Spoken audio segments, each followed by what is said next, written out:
Sir. വണ്ടി അങ്ങോട്ട് park ചെയ്യാം.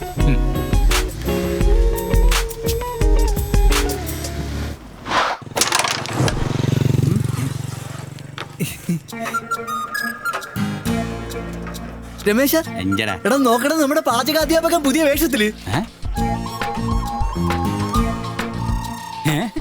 പാചകം നിർത്തി പാറാവായ. ഡേയ്, നിനക്ക് കിട്ടിയതൊന്നും പോരെ? നിനക്ക് ഞാൻ തരാട്ടാ. ചെല്ലേ. അല്ല സാറേ, സാറിന് പുതിയ ജോലിയൊക്കെ കിട്ടിയ. എന്തായാലും സാറിന് ഈ വേഷം നന്നായിട്ട് ചേരുന്നുണ്ട്. അല്ലട വിനു? അതെ അതെ അതെ. രമേശ, ഈ വായനശാലയുടെ മുമ്പിൽ ഇങ്ങനെ വായും കയറി നിൽക്കാതെ നീ അങ്ങോട്ട് പോരെ. എനിക്ക് ഈ വേഷം ചേരുവൊന്നുമില്ല. എന്നാൽ ഇവിടെ നിൽക്കണ നിപ്പ് ആ ബാറിന്റെ മുമ്പിൽ വന്ന് നിന്നാ വൈകുന്നേരം ആകുമ്പോ 4 കാശും കിട്ടും, പറയാനൊരു പണിയാവും. വന്നേ, ഇല്ലെങ്കിൽ ഈ കാലത്ത് പെണ്ണ് കിട്ടില്ല കേട്ടോ. ആ കളി കിടക്കട്ടെ. ശരി, ഇരി ഇരി. മതിയായല്ലേ കളി? ആരടാ ഈ നേരത്തെ?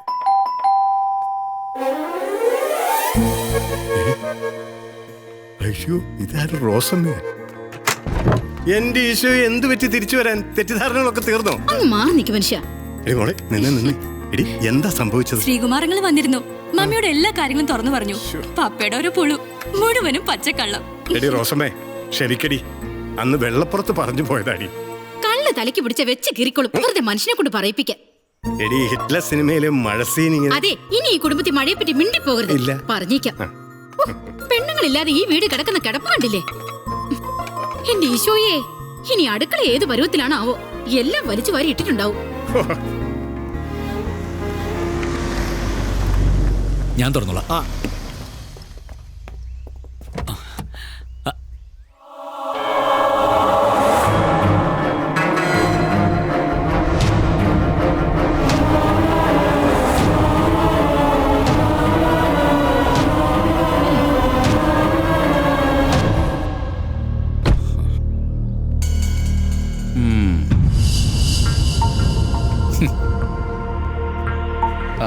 ഒരു മിനിറ്റ്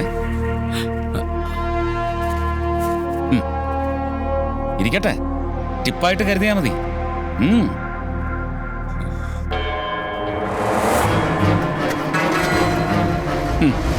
കാർ അങ്ങോട്ട് മാറ്റി പാർക്ക് ചെയ്യണം.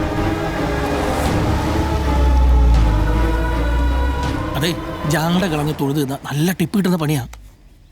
എന്റെ ഡ്യൂട്ടി കഴിഞ്ഞു, ഞാൻ പോട്ടെ.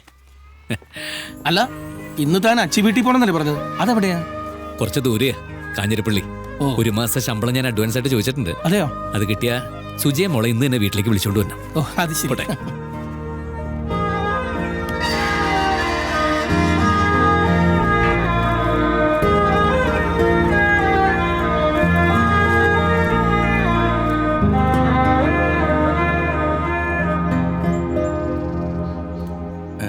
നമസ്കാരം. നമസ്കാരം. ആരാ? മനസ്സിലായില്ലല്ലോ.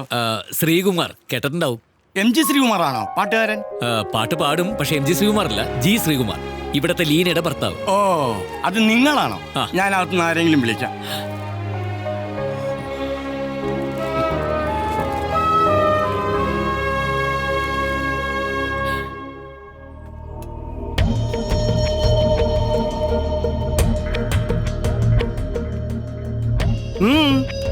എന്താണാവോ? സുജയും മോളും. സുജയോ? അത് നിന്റെ ഭാര്യ. എന്റെ മോള് ലീന ജേക്കബ്. അവൾ അകത്തുണ്ട്. എന്താ കാര്യം? ഞാനിപ്പോ ഒരു ജോലിക്ക് പോകുന്നുണ്ട്. അറിഞ്ഞു. കലക്ടറൊന്നും അല്ലല്ലോ.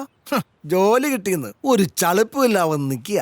വെറും പാറാവുകാരനല്ലേ? ഒരു ബാർ ഹോട്ടലിലെ പാറാവുകാരന്റെ കൂടെ ജീവിച്ചാൽ മതി എന്നുണ്ടെങ്കിൽ അവള് വരും. വിളിച്ചു നോക്ക്. നിക്ക്. എന്റെ വീടിനകത്തോട്ട് കയറണ്ട, ഞാൻ പറഞ്ഞു വിടാം.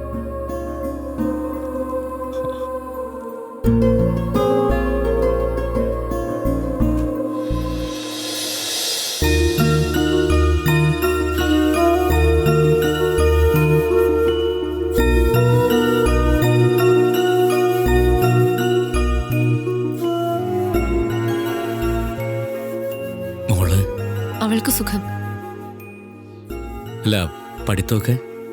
ഇവിടെ സെയിന്റ് ആന്റണീസിലാണ്. എന്നെ പറ്റി ചോദിക്കാറില്ലേ? ഉവ്വ്, അച്ഛൻ ജോലിക്ക് പോയേക്കുവാ. തിരിച്ചു വന്ന അമ്മയും മോളെയും അച്ഛന്റെ ജോലി സ്ഥലത്തേക്ക് കൂട്ടിക്കൊണ്ട് പോകുന്നൊക്കെയാ പറഞ്ഞേക്കുന്നേ. അവളത് വിശ്വസിച്ചിരിക്കുക.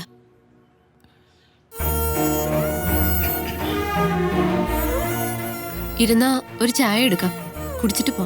വേണ്ട, ഞാൻ ഇറങ്ങ.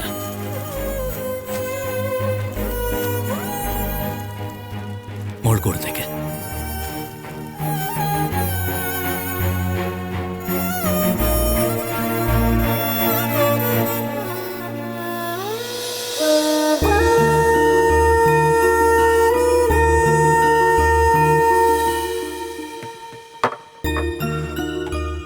സുജയുടെ പെട്ടെന്നുള്ള ഈ മാറ്റം, അതാണ് എനിക്ക് മനസ്സിലാവാത്തത്.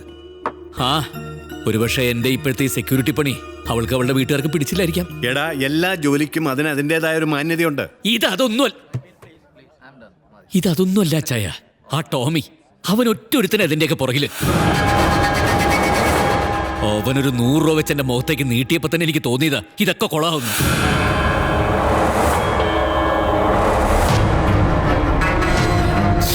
ഒരു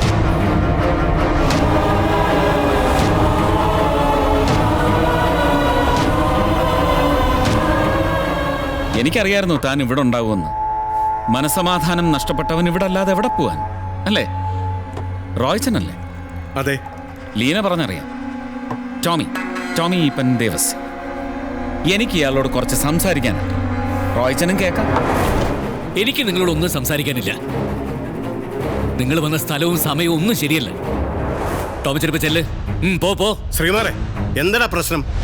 അപ്പൻ, അമ്മ, പള്ളി, വിശ്വാസം എല്ലാം ഉപേക്ഷിച്ച് ഉറപ്പിച്ചു പറയാൻ പേരോ അഡ്രസ്സോ ഇല്ലാത്ത ഇയാളോടൊപ്പം ഇറങ്ങിപ്പോയപ്പോ ലീനയെ ഏറ്റവും കൂടുതൽ സപ്പോർട്ട് ചെയ്തത് ഞാന്. എത്ര വന്നാലും ആണൊരുത്തന്റെ കൂടെയാണല്ലോ ഇറങ്ങിപ്പോകുന്നതെന്ന് വിചാരിച്ചു. പക്ഷേ എടോ, ഒരു ജീവിതമേ ഉള്ളൂ. അത് ആണിനെ പോലെ ജീവിച്ചു തീർക്ക്. മനുഷ്യന് ഭീരുവാകാം, പക്ഷെ തന്നെ പോലെ അതുകൊണ്ടാണല്ലോ ആരും കാണാത്ത ഈ ഓണം കേറാ മൂലെ വന്ന് ഒളിച്ചു താമസിക്കുന്നത്. ഒളിച്ചു താമസിക്കൂ?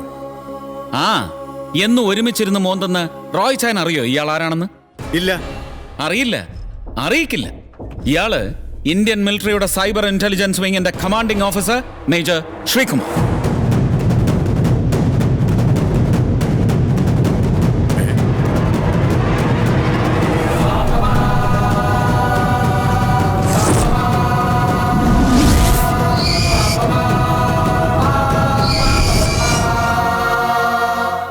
ഇരിക്കുന്നത് മദ്യത്തിന്റെ മുന്നിലായതുകൊണ്ട് ചിലപ്പോ ഇയാൾ മനസ്സ് തുറക്കും. പോട്ടെ റോജ, നല്ലതുപോലെ ഒന്ന് ആലോചിക്ക്. തനിക്കിപ്പോ എല്ലാം നഷ്ടപ്പെട്ടു. സ്വന്തം ഭാര്യ, കുഞ്ഞ്. ഇപ്പോഴും തനിക്ക് ഒരവസരം ബാക്കിയുണ്ട്.